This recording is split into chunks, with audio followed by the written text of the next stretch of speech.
प्रिय विद्यार्थियों, ऑनलाइन हिंदी शिक्षण व्यवस्था में पुनः आपका एक बार स्वागत है। आज का जो वीडियो है वो कक्षा 11 के विद्यार्थियों के लिए है। इस वीडियो में हम कवि की काव्य कला का अध्ययन करना सीखेंगे। आपके पाठ्यक्रम में पहले कवि कबीरदास जी हैं, तो कबीरदास जी के माध्यम से आज हम लोग शुरुआत करेंगे। विद्यार्थियों का मानना होता है कि गद्य की अपेक्षा काव्य थोड़ा सा कठिन होता है, इसलिए मैंने काव्य को पहले चुना है।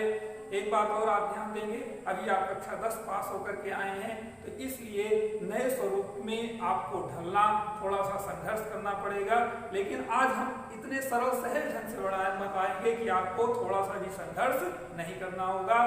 तो प्रिय विद्यार्थियों, जो यह प्रश्न है, इस प्रश्न की विशेषता, स्वरूप और उपयोगिता जान लें। अभी तक जैसे आप कक्षा 10 में जीवन परिचय लिखते थे कवि की, साहित्यकार की, तो अब जीवन परिचय ना लिख करके साहित्यिक परिचय देना होगा। उसी साहित्यिक परिचय को काव्य कला कहा जाता है। इतना क्लियर हो गया कि जो साहित्यिक परिचय है, जो साहित्य में योगदान है कवियों की, वही कला है। तो किसी भी कवि की काव्य कला लिखने के लिए आएगा तो उसको पहले आप दो पक्षों में विभक्त कर देंगे। जैसे यहाँ मैंने किया है का भाव पक्ष और था कला पक्ष। यह कॉमन चीज होगा किसी भी कवि की काव्य कला को। जब आप दो पक्षों में विभक्त कर देंगे तो आपकी क्राइटेरिया सुनिश्चित हो जाएगी, फिर उन बिंदुओं के माध्यम से आप लिखना शुरू कर देंगे। तो प्रिय विद्यार्थियों, आज हम कबीरदास जी की काव्य कला पढ़ेंगे, जानेंगे। आइए हमारे साथ सहजता पूर्वक अध्ययन करिए। प्रकरण है कबीर की काव्य कला, जो 5 अंकों की आती है। इसमें रचना का उल्लेख करना मस्ट है। तो जब भी हम किसी कवि की काव्य कला लिखेंगे, मान लीजिए आज के प्रकरण में कबीरदास जी की काव्य कला अध्ययन कर रहे हैं, तो सबसे पहले कबीरदास जी की महत्ता को भूमिका के रूप में लिखेंगे। जैसे निर्गुण धारा के प्रतिनिधि कवि कबीरदास जी का हिंदी साहित्य में विशेष योगदान है। आप युग प्रवर्तक तथा भक्त शिरोमणि थे, जो समाज में वाह आडंबर तथा अनेक प्रकार की विसंगतियों का खंडन करने के लिए जाने जाते हैं। इनका साहित्य इसलिए उपयोगी है क्योंकि यह आज के युग में मनुष्य को सरलता, सहजता, भक्ति, सन्मार्ग, जीवों पर दया करने के लिए प्रेरित करता है। इनकी जो रचना है वह बीजक है। बीजक के 3 भाग हैं, साखी, सबद, रमैनी। तो कबीरदास जी की काव्य कला को इतना लिखने के बाद हम 2 पक्षों में विभक्त कर देंगे। वह होगा पहला भाव पक्ष, दूसरा कला पक्ष। भाव पक्ष के अंतर्गत हम भावनात्मक रूप से कवियों की विचारधारा को प्रस्तुत करते हैं, जबकि कला पक्ष के माध्यम से हम कवि के कलात्मक अवयवों का उल्लेख करते हैं। तो कवि की जो कला है वह भाषा है, रस है, छंद है, अलंकार है, शैली है आदि, एक कॉमन है। और उसी प्रकार से जो भाव हैं, तो कवियों के भाव विचार अलग अलग हैं। जिसमें मध्यकाल के कवि भगवान के भक्त हुआ करते थे, तो भगवान की भक्ति से संबंधित उनके विचार साहित्य में दृष्टिगोचर होते हैं। कबीरदास जी की भाव पक्ष को जब लिखेंगे तो उसकी पहली हेडिंग डालेंगे जाति पाति का विरोध। कक्षा 11 के विद्यार्थियों को कबीरदास जी की काव्य कला लिखने में कठिनाई नहीं होगी, क्योंकि आप 9th में भी पढ़े हैं, उसके पहले भी पढ़े हैं, परंतु 9th में आप व्यापक रूप से कबीरदास जी को पढ़े हैं। वैसे भी कबीर का जीवन चरित्र बहुत आदर्शात्मक है। उनके दर्शन कई प्रतियोगी परीक्षाओं में पूछे जाते हैं और उनके दर्शन को आत्मसात करके चरितार्थ करना महानता का पहला लक्षण माना गया है। तो इस हेडिंग के माध्यम से हम क्या लिखेंगे? जैसे बच्चों में एक जो विशेष जिज्ञासा होती है वह हेडिंग और उसके कोटेशन अर्थात उदाहरण, तो दोनों को हम एक निर्देशात्मक रूप से आपके सम्मुख रख रहे हैं, ध्यान दीजिए। जैसे पहले हेडिंग डाल देंगे जाति पाति का विरोध, तो आप इसके अंदर लिखेंगे कबीरदास जी समाज में व्याप्त जाति पाति का घोर विरोध करते थे। मुसलमान, हिंदू जो उस समय प्रायः लड़ते झगड़ते रहते थे, उन पर प्रतिहार करते हुए, प्रत्यक्ष रूप से आरोप लगाते हुए खंडन करते हैं। जैसे मुसलमान के विषय में लिखते हैं कि मुसलमान के पीर औलिया मुर्गी मुर्गा खाई, खाला केरी बेटी ब्याहें, घर में करें सगाई। इस उदाहरण के माध्यम से यह सिद्ध होता है कबीरदास जी जात पात के विरोधी थे।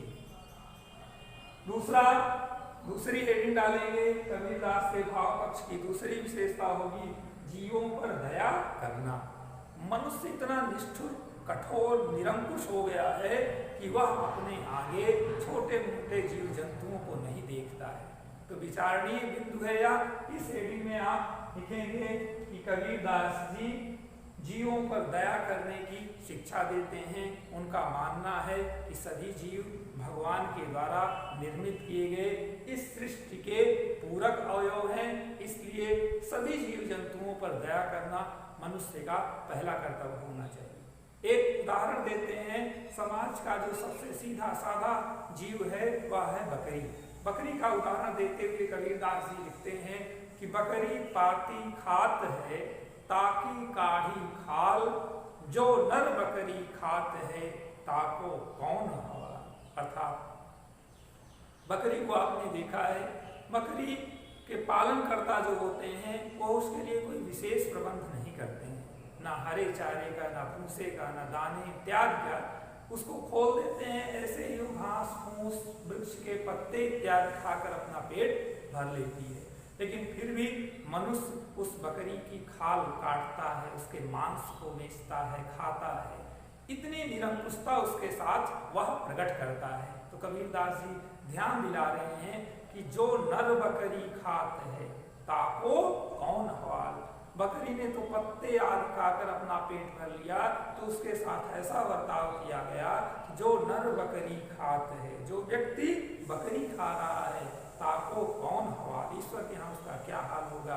इसलिए डरिए, जीवों पर दया करिए। आगे बढ़ते हैं, भाव पक्ष की तीसरी हेडिंग देखते हैं, गुरु की महिमा।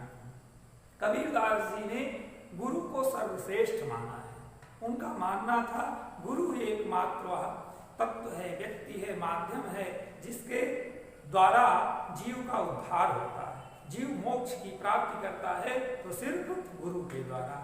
उदाहरण दिए हैं, सतगुरु की महिमा अनंत, अनंत किया उपकार, लोचन अनंत उघाड़िया, अनंत दिखावन। गुरुदेव की महिमा अनंत है, उनके द्वारा किया गया जीव पर उपकार अनंत है। गुरुदेव ही ऐसे हैं जो ईश्वर का साक्षात दर्शन कराते हैं, इसलिए गुरु को कभी भूलना नहीं चाहिए। कबीर का ही प्रचलित दोहा है, गुरु ब्रह्मा गुरु विष्णु गुरुदेव महेश्वरा। उसी को उन्होंने सदुक्कड़ी भाषा में लिखा, गुरु गोविंदो खड़े काके लागो पाए, बलिहारी गुरु आपने गोविंद दियो बताए।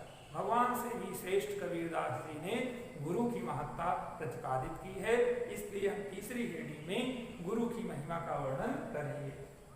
इसके बाद भी तमाम मूर्ति पूजा का विरोध, प्रकृति चित्रण आदि का उल्लेख है, लेकिन शब्द सीमा पर ध्यान देते हुए, सीमित शब्दों में लिखते हुए ये 3 बिंदु पर्याप्त हैं। अब हम दूसरे पक्ष की तरफ चलेंगे।